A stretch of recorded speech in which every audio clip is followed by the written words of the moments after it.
কি হয়েছে মহারানী? মহারানীর কাছে ফোন নেই কেন? কেমন যেন হচ্ছে মা, কিচ্ছু ভালো লাগছে না। মনে হচ্ছে একটু অ্যাংজাইটি হচ্ছে আমার, কিচ্ছু ভালো লাগছে। জানতাম যে এটা রোগ আমি ভালো মতন করে জানতাম। বারবার আমি বলতাম কিছু একটা শাক সবজিগুলো খা, ফল খা, কিচ্ছু খাবে না। Oh no.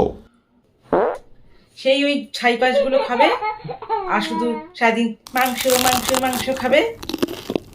আমি জানতাম, বারবার করে বলতাম তুই ওগুলো একটুখানি কম খা, শাক সবজি গুলো খা, ফল খা, কিচ্ছু খেতে খাবে না।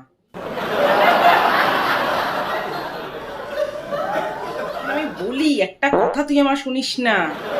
দেখেছিস তো এখন রোগ বাঁধালি তো, এখন কি হবে আমি জানি না বাবা।